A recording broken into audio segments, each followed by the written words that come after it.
All right, welcome back to Talk Tickers. Today we're diving into the XPeng earnings call, fresh off the wires. Yeah, always a fun one. They're certainly never short on ambition over there. So let's get into it. What's the big picture? What are the highlights? What stood out to you? Well, I think the big story is really continued growth. They ended 2024 on a high note with record deliveries in Q4. Okay. They hit over 91,000 vehicles delivered. That's 91,507 to be exact, which, is pretty impressive. Yeah, it's a lot of EVs rolling off the line. And what's even more impressive is that they've managed to improve their vehicle margins for 6 consecutive quarters. Oh, wow. And they generated over 4 billion RMB in free cash flow in the second half of the year. So that's showing that they're not just growing, but they're getting more efficient. That's the kind of trend you want to see, right? Absolutely. And it looks like that momentum is continuing into 2025. They've actually been leading monthly deliveries among the emerging Chinese EV companies for the past 2 months. So really, really strong performance. Well, and speaking of strong, their first quarter guidance for 2025 is also pretty eye-catching.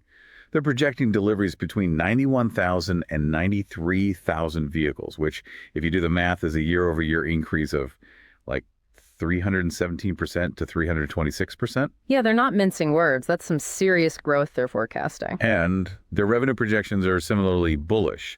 They're expecting revenue to be somewhere between 15 billion and 15.7 billion RMB for the first quarter of 2025. Right. So we're talking about a year-over-year growth rate of somewhere between 129% and 139%. So yeah, across the board, they're projecting a lot of expansion. Okay, so let's dig into the numbers a bit more. Starting with Q4 2024, what were the key figures there? Sure. So their total revenues for Q4 hit 16.11 billion RMB. That's a pretty decent increase year over year, up 23.4%.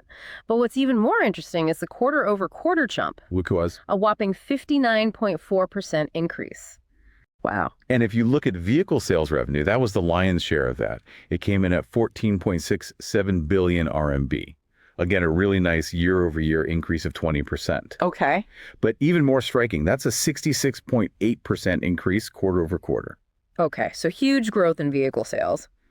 But it sounds like their other revenue streams are also doing quite well. Yeah, exactly. Their revenues from services and other sources reached 1.43 billion RMB in Q4. Right. And again, significant year-over-year growth there, up 74.4%, and a nice bump quarter over quarter too, at 9.7%. Yep. And that growth is being driven by a few things, primarily their technical R&D services they're providing to Volkswagen. Interesting. And also just an uptick in their maintenance services and auto financing services as well. Okay, so a good mix there. Now, margins. This is always a key metric for EV companies. What did XPeng's margins look like in Q4? Yeah, so they reported a gross margin of 14.4% in Q4. Now, that's a pretty significant jump from the 6.2% they had in the same period in 2023. Right, so that's a good sign. Shows their efficiency is improving. Exactly. But it is worth noting it is slightly down from the 15.3% they saw in Q3 2024. So just something to keep an eye on. Okay. And what about their vehicle margins specifically? How did those look? Vehicle margins came in at 10% in Q4 2024. Again, that's an improvement both year over year. They were at 4.1% in Q4 2023, and sequentially they were at 8.6% in Q3 2024. So good progress there. So is this just due to higher sales, or are there other factors contributing to these improving margins? Well, XPeng attributed the improved margins to their ongoing cost reduction efforts, which seems to be really paying off. Okay, good to hear. Now let's shift gears a bit and talk about their investments. R&D in particular, did they give us any details on their spending there? Yeah, they did. They reported R&D expenses of 2.1 billion RMB in Q4. That's a pretty sizable jump, up 53.4% year over year. Wow. And 22.9% higher than the previous quarter. So where's all that money going? What are they prioritizing in R&D? They said the majority of this increase is going towards the development of new vehicle models. So they're really doubling down on innovation and expanding their product pipeline. Okay, makes sense. And what about their SG&A expenses? How did those look in Q4? SG&A came in at 2.28 billion RMB. So that's up 17.5% compared to last year. Okay. And actually a more significant increase quarter over quarter, up 39.3%. All right, so a pretty big jump there. What's driving that? They attributed this mainly to higher commissions paid to their franchise stores. which, makes sense, right? Yeah, if they're selling more cars, those commissions are going to go up. Exactly. So while it is an increase in expenses, it's tied to positive sales momentum. Right. Okay, now the big question, profitability. Mm. Did they manage to turn a profit in Q4? Not yet. They reported a loss from operations of 1.56 billion RMB. Now, this is an improvement, though. It's down from 2.05 billion a year ago, Right. and down from 1.85 billion in the previous quarter as well. So they are moving in the right direction. Right, so the losses are shrinking. That's encouraging. What about their net loss? Similar story there. They reported a net loss of 1.33 billion RMB for Q4. Okay. And again, that's an improvement from 1.35 billion a year ago. Okay. And an improvement from 1.81 billion in Q3 2024. So again, moving in the right direction, even if they're not profitable yet. All right, well, shrinking losses is definitely a positive. What about their overall financial health? Do they have the cash to support these ambitious growth plans? Yeah, their balance sheet seems pretty solid. They ended December with 42 billion RMB in cash and cash equivalents, restricted cash, short-term investments, and time deposit. Okay, that's a decent war chest. Yeah. So they have some cushion to keep investing. Now, you mentioned they're targeting double-digit vehicle margins in 2025. Yeah. How confident do they seem in achieving that? They seem pretty confident, actually. They said they expect vehicle margins to keep improving throughout the year. Okay. And they attribute that to continued cost reductions and just the increased efficiency that comes with higher volumes. So they're definitely optimistic about their margin performance going forward. That's good to hear. Now, let's talk AI and autonomous driving. It felt like that was a big theme in this earnings call. What's XPeng's strategy in this area? It's a huge focus for them. I mean, the CEO was very clear about it, saying that the auto industry is shifting to the era of AI. Okay. And he expects advanced AI models to really revolutionize autonomous driving by, as early as 2025. Okay, so very ambitious timeline. Right. What are they actually doing to make that happen? What's in the pipeline? So they've been developing this cloud-based foundational AI model. And we're not talking about some small-scale project here. Right. This model has tens of billions of parameters, and it's been trained on over 100 million kilometers of real-world driving data. Wow, 100 million kilometers. That's mind-boggling. Yeah, it's a huge, huge amount of data.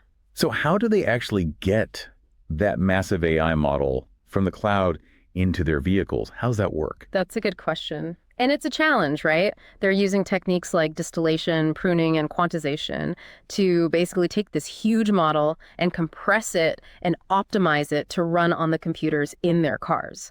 And they're saying that these efforts have actually led to an improvement in accuracy of over 100%. So they're getting better results with a smaller model. And they're also looking beyond just the technology they're developing in-house. Okay. They mention being inspired by some of the advancements in large language models, things like DeepSeek R1, and they're looking for ways to apply those lessons to the automotive space. Interesting. So it sounds like they're not just tweaking existing driver assistance systems. They're really trying to fundamentally rethink how cars operate, right? Yeah, exactly.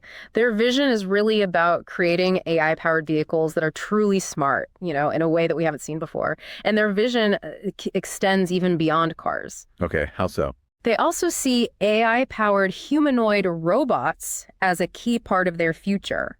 Oh, wow. Yeah. They're talking about robots as another application of AI in the physical world, so they're thinking pretty big here. And they're also making their own chip, right? Yeah, they're developing their own proprietary chip, which they're calling the Turing chip. And this is specifically designed for their vehicles, their flying cars, and their humanoid robots. Flying cars. Okay, we'll get to those in a bit.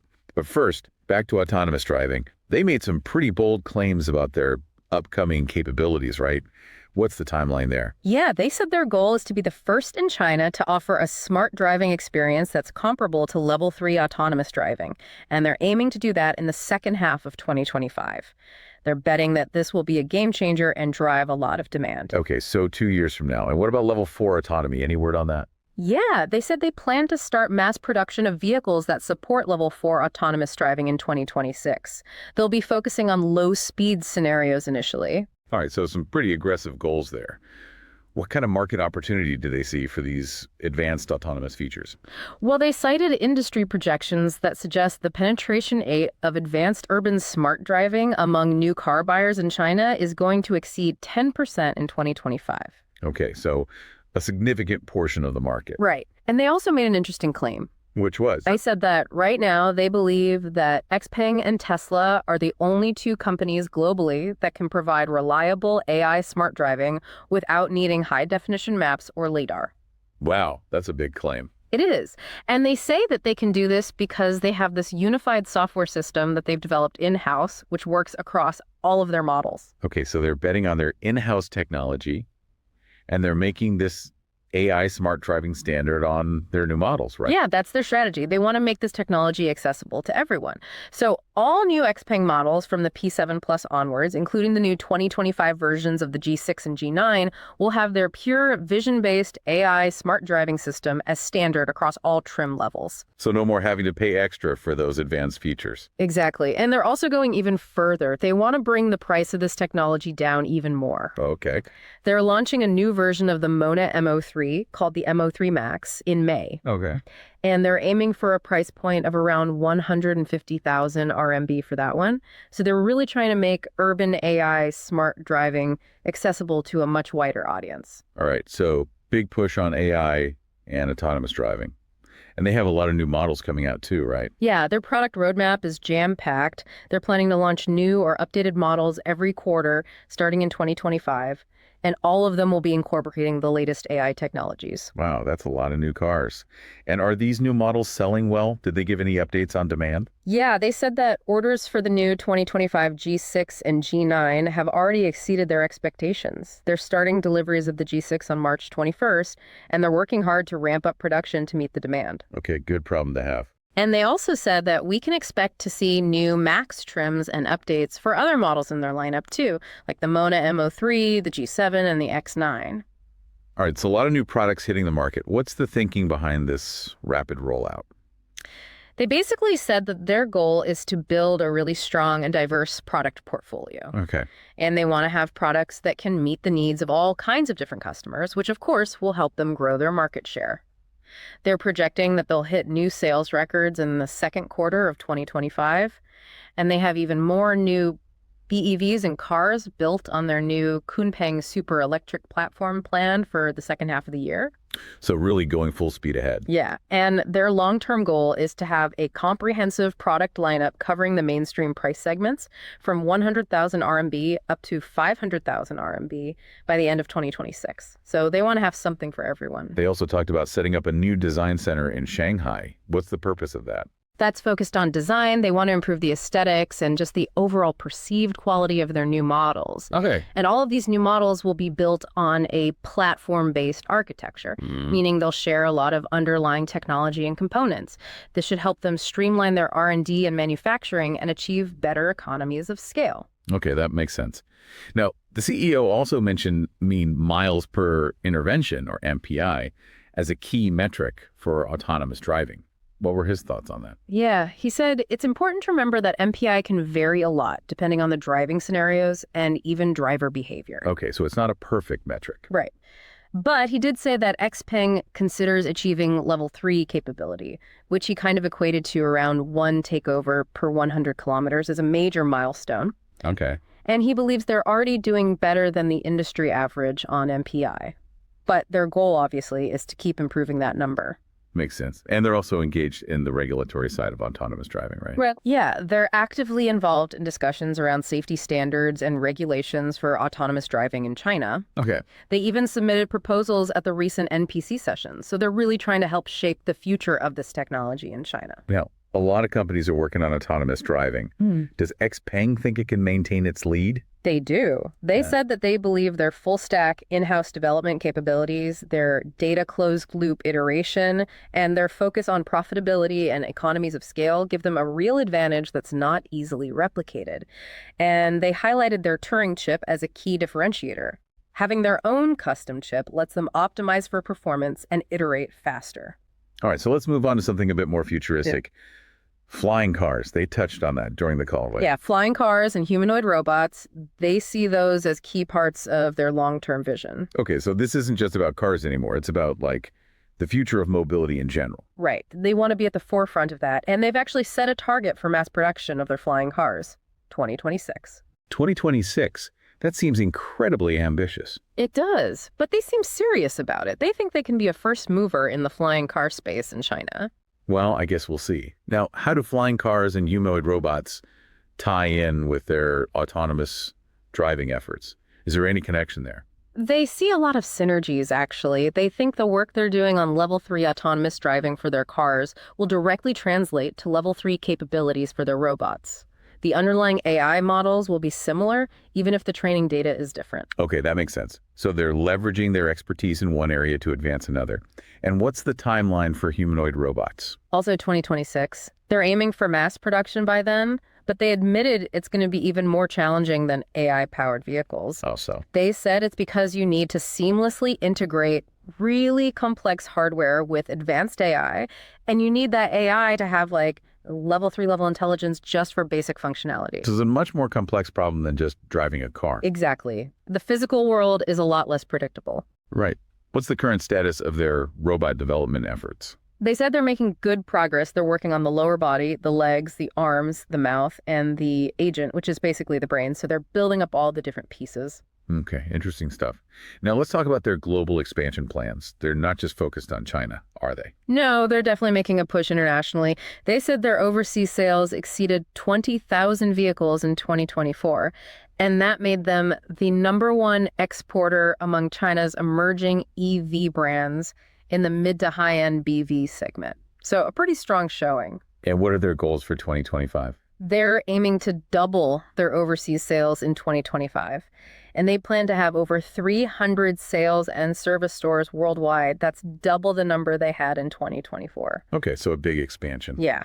They want to be a global leader in advanced technology and high quality. And how do they plan to achieve that? They're planning to set up new R&D centers oversized. And they're going to start research and testing for their Turing AI-powered smart driving system in international markets in 2025.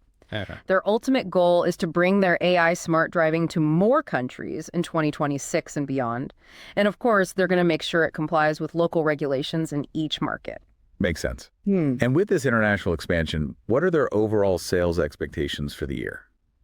They're expecting total sales in 2025 to more than double their 2024 sales. They think this will lead to a significant increase in their global market share. That's ambitious. Are they considering setting up manufacturing facilities overseas as well? Yeah, they said they're looking into various options. Okay. They have that partnership in Indonesia, which is probably part of that plan. They see international expansion as a key part of their growth strategy going forward. And is there demand for XPeng vehicles outside of China? It seems like there is. They Yeah. said they've seen strong demand in over 30 countries where they're selling their vehicles. And they actually rank among the top 3 EV models in some of those markets. They expect the number of countries where they sell their cars to nearly double in 2025. And they have this long-term goal of having half of their sales come from overseas by 2034. Okay, so a long way to go, but they're thinking big. Now, let's circle back to their financial outlook. They mentioned wanting to achieve profitability. How are they progressing towards that goal? They're feeling pretty good about their progress. They believe the cost reductions they've already achieved and the efficiencies that come with scale will continue to drive up their vehicle profit margins. And that will, of course, give them more money to invest in R&D and ultimately lead to profitability. They're targeting profitability in the fourth quarter of 2025. All right, that's ambitious, but it sounds like they have a plan. Anything else noteworthy on the financials? Yeah, they did mention that they had previously set up an earn-out mechanism with Didi related to ride-hailing vehicle deliveries. But they don't think they're going to hit the first milestone of that agreement anymore because they're now focusing more on the direct-to-consumer market with their Mona product line. So they've released that liability from their financials. Okay, that makes sense. And anything else? Yeah, they had some reevaluations of their long-term investments in Q4, but the impact wasn't as significant as the Didi thing. Okay, good to know. Well, that's a great overview of XPeng's earnings call. Lots of interesting things happening there. They're definitely one to watch. All right, now it's time for our This Is Not Financial Advice segment, where we take everything we've learned and come up with a completely outrageous but plausible trade idea. All right, you ready for this one? I'm ready. So XPeng is really going all in on flying cars. They're targeting mass production by 2026. And if they pull that off, if flying cars actually become a thing, Think about what that means. We're going to need places for these things to land and take off, right? We're going to need vertiports all over the place. Perfect. Yeah, like dedicated landing pads for vertical takeoff and landing aircraft.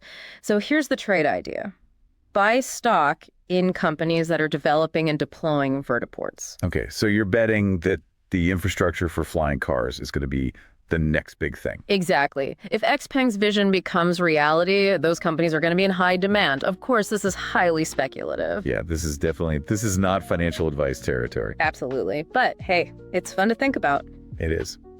All right, well, that wraps up our deep dive into XPeng's earnings call. We hope you found it informative. And as always, do your own research before making any investment decisions. What are your thoughts on XPeng? What stood out to you? Let us know. And join us next time for another exciting deep dive into the world of earnings calls. Thanks for listening.